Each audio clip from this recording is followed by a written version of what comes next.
नमस्कार। अभी हम लोग गढ़वा समानालय में हैं। जब से सीजेआई गवई साहब पे एक वकील के द्वारा जूता फेंकने का प्रयास किया गया है, उसी समय से पूरे भारतवर्ष में एक विरोध प्रदर्शन हो रहा है। इसी कड़ी में हमारे साथ भीम आर्मी के नेतागण आए हैं, जो कि डीसी साहब को ज्ञापन सौंपने आए थे। तो आइए हम इनसे बात करते हैं। क्या नाम हुआ सर आपका? मेरा नाम अनिल राम हुआ। आप क्या है पार्टी में? हम आज़ाद समाज पार्टी के प्रदेश अध्यक्ष हैं, उपाध्यक्ष हैं, सॉरी। और अभी जो संगठन दलितों पर अत्याचार हो रहा है उसके विरुद्ध में जो काम कर रही है पूरे भारतवर्ष में, वह बहुत माने तारीफ़ काबिल है। और यह जो मामला आया है संज्ञान में, हम लोग इसके लिए आज गढ़वा उपायुक्त महोदय के पास आए हुए थे, जिसमें देश में बढ़ते हुए जातिवाद, उत्पीड़न एवं कठोर कार्रवाई के संबंध में हम लोग आए हुए थे यहाँ देने के लिए। जो भीम आर्मी की पूरी टीम है, यहाँ पे सारे लोग आए हुए इकट्ठा हुए, हम लोग ज्ञापन दिए।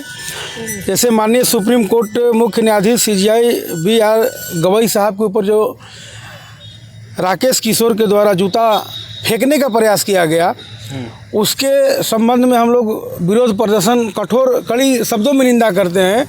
क्योंकि जब एक हिंदुस्तान के सुप्रीम कोर्ट के मेन जज जो देश हित में फैसला ले सकते हैं, उनसे बड़ा कोई नहीं है, संविधान से बड़ा कोई नहीं है। और आज जब उनके ऊपर जूता फेंका जा सकता है, उनको मानसिकता को तौहीन करने के लिए, उनको हौसला को तोड़ने के लिए ये मनुवादी सांप्रदायिक ताकत जो आज करवा रही है, ये RSS और भाजपा के लोग करवा रहे हैं। जब आज के देश में बाबा साहब के संविधान बनने के बाद, देश आज़ादी के बाद, जब ये इतने बड़े पोस्ट पे बैठे हैं BR गवई साहब के ऊपर, जब ये हमला हो सकता है, तो आम देश के SC ST OBC माइनॉरिटी के लोगों के ऊपर कितना बड़ा जुल्म होता होगा, ये सोचने की बात है। और अब लोगों को जागने की बात है। अब लोगों को डंडा और झंडा मजबूत रखने की ज़रूरत है।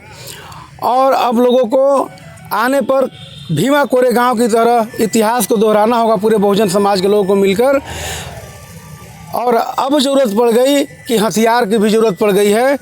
हमको हथियार भी उठाना पड़ेगा अगर समाज के लिए, तो अब हथियार उठा करके हम लोग लड़ेंगे और उनको मुंह तोड़ जवाब देने का प्रयास करेंगे। जैसे आप देखे होंगे कि ग्वालियर में आने से पहले मनुवादी समाज के लोगों ने राइफल लहरा रहा था, उसी तरह से हम लोग भी अब पूरे देश के जनता, बहुजन समाज के लोग और माइनॉरिटी ST ST के लोग जाग चुके हैं।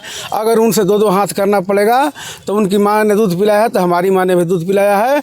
उनसे हम कभी कम नहीं हैं। वो 3% है, हम 95% हैं। हम उनको धूल चटा करके रखने का काम करेंगे। हमारे समाज ने निर्णय ले लिया है, आने वाले समय में अगर दोबारा ऐसा हमला होता है तो भीमा कोरे का इतिहास दोहरा देंगे। जय हिंद, जय भीम, जय भारत। बाबा साहब अमर रहे। क्या नाम हुआ आपका? मेरा नाम ललित राम हुआ।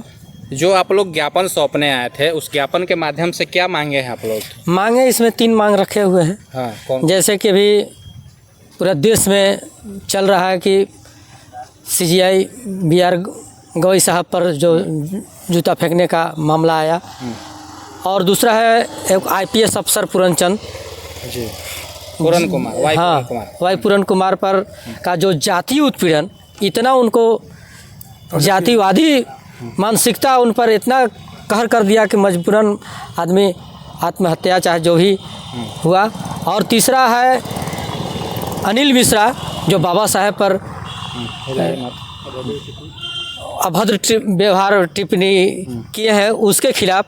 तो उस तीनों मुद्दा को लेकर के आज हम लोग क्या मांगे थे? मांगे थी कि उन लोग पर कड़ा से कड़ा एक्शन लेकर के कानूनी कार्रवाई किया जाए। पूरा देश में भीम आर्मी, आज़ाद समाज पार्टी और SC ST OBC माइनॉरिटी के लोग पूरा खौफ आक्रोश में है।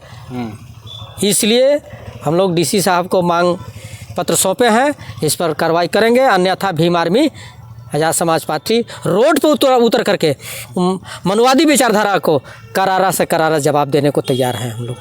अगला आप लोग का क्या प्लान है? अगला प्लान है DC साहब को दिए हैं, इस पर आगे हमारे राष्ट्रपति के नाम से ज्ञापन दिए हैं, वहाँ भेजने का काम करेंगे। और इस पर कार्रवाई नहीं होता है तो हम लोग एकदम रोड पर उतर करके तो ये जो ज्ञापन सौंपा गया पूरे झारखंड के पूरे जिले, हाँ वो झारखंड के पूरा 2400 जिला में हाँ, प्रदेश से हम लोग का निर्देश मिला, हम लोग काम किए। जी धन्यवाद। तो ये थे भीम आर्मी के जिला अध्यक्ष जी और आज़ाद समाज पार्टी के प्रदेश उपाध्यक्ष जी अनिल राम जी हैं। तो इन लोगों का साफ शब्दों में मांग है कि जो ऐसे लोग हैं उन्हें चिन्हित कर करके कड़ी से कड़ी सज़ा दी जाए। और आपका क्या राय है, आप अपना राय कमेंट में दीजिए। धन्यवाद। जय हिंद, जय भारत।